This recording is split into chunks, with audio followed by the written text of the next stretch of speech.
Bonjour à tous. Aujourd'hui, nous allons comprendre la convention IRSA. IRSA signifie Convention d'indemnisation directe de l'assuré et de recours entre sociétés d'assurance. Son objectif est simple, accélérer l'indemnisation des assurés en cas d'accident automobile, tout en organisant le recours entre assureurs. Pour que la convention IRSA s'applique, 4 conditions doivent être réunies. La première condition, l'accident doit avoir eu lieu en France, dans les DOM ou à Monaco. La deuxième condition, il doit impliquer au moins 2 véhicules terrestres à moteur. La troisième condition, il doit s'agir de dommages matériels. La quatrième condition, les assureurs doivent avoir adhéré à la convention IRSA. Un principe fondamental de la convention IRSA est l'indemnisation directe de l'assuré. C'est-à-dire que chaque assureur indemnise son assuré selon son droit à indemnisation en droit commun, puis exerce par la suite un recours. Aujourd'hui, nous allons nous limiter au recours entre 2 véhicules. Lorsque seulement 2 véhicules sont impliqués dans un accident matériel, la convention IRSA prévoit un barème qui répertorie les cas d'accident les plus courants. Chaque cas aura un numéro et précise quel assureur aura la charge du sinistre. La charge peut être de 0, 1,5 ou 1. Cette charge ne concerne pas l'assuré directement, elle détermine uniquement le droit de recours de l'assureur. Si un conducteur a une charge à 1, son assureur subira un recours de la part de l'autre assureur. Si la charge est de 1,5, chaque assureur fera un demi-recours. Et si la charge est de 0, l'assureur concerné pourra faire un recours intégral. Prenons un exemple. Un véhicule A percute l'arrière d'un véhicule B à l'arrêt à un feu rouge. Dans le barème IRSA, il s'agit du cas 10. La charge est donc de 1 pour le véhicule A et de 0 pour le véhicule B. Conséquence, l'assureur de B indemnise son assuré, puis il exerce un recours total contre l'assureur de A. Prenons un autre exemple.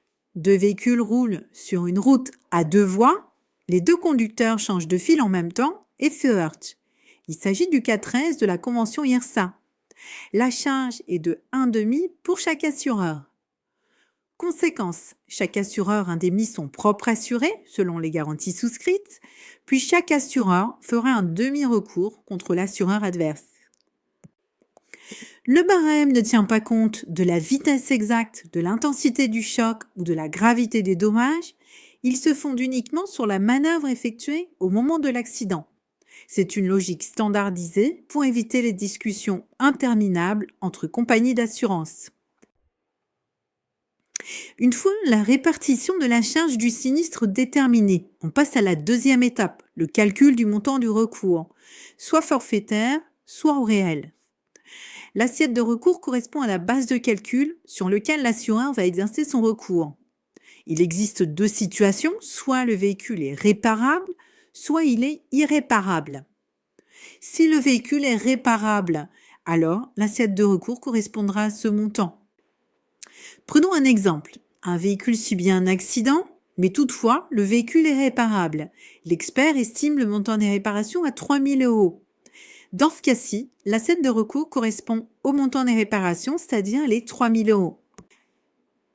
Imaginons maintenant que le véhicule n'est pas réparable, soit parce que techniquement il n'est pas réparable, ou encore le coût des réparations est supérieur à la valeur du véhicule. Dans ce cas, on ne retient pas le montant des réparations, mais le montant de la VRAD. La VRAD signifie valeur de remplacement à dire d'expert. C'est la valeur du véhicule avant l'accident, déterminée par l'expert. Prenons un exemple. À la suite d'un accident, l'expert indique que le véhicule n'est pas économiquement réparable, étant donné que le montant des réparations est supérieur à la VRAD. Par exemple, le montant des réparations est de 3 000 €, alors que la VRAD n'est que de 2 000 €. Dans ce cas, l'assiette de recours correspondra à la VRAD, c'est-à-dire 2 000 €. Une fois l'assiette déterminée, on retient de ce montant. Si l'assiette est inférieure ou égale à 6 500 € hors taxe, le recours est forfaitaire. Il s'élève à 2 030 € en 2026. Cela signifie que l'assureur ne récupère pas le montant exact du dommage, il récupère un forfait fixé chaque année par la convention IRSA. Pourquoi? Pour simplifier et accélérer les règlements entre compagnies. Par exemple, un véhicule est accidenté et l'assiette de recours est de 2 000 € et l'assureur a une charge à zéro, c'est-à-dire qu'il va pouvoir exercer un recours intégral. Dans ce cas-ci, comme l'assiette de recours est inférieure à 6 500 €, le recours sera forfaitaire et sera donc de 2 030 € en 2026. Si l'assiette dépasse 6 500 € hors taxe, le recours se fera cette fois-ci au réel. Cela signifie que l'assureur récupère le montant du dommage proportionnellement à la charge retenue. Par exemple, si l'assiette est de 9 000 € et la charge à 1, l'assureur fait un recours de 9 000 €.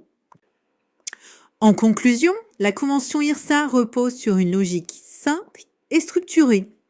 On détermine d'abord le cas de barème, puis on en déduit la charge, et ensuite on calcule l'assiette des dommages, et enfin le mode de recours, forfaitaire ou au réel. Cela permet de garantir une indemnisation rapide de l'assuré et un règlement efficace entre assureurs. Vous êtes étudiant en BTS Assurance et vous souhaitez en savoir plus sur l'épreuve de gestion de sinistres, retrouvez le manuel scolaire Gestion des sinistres automobiles simplifié sur Amazon.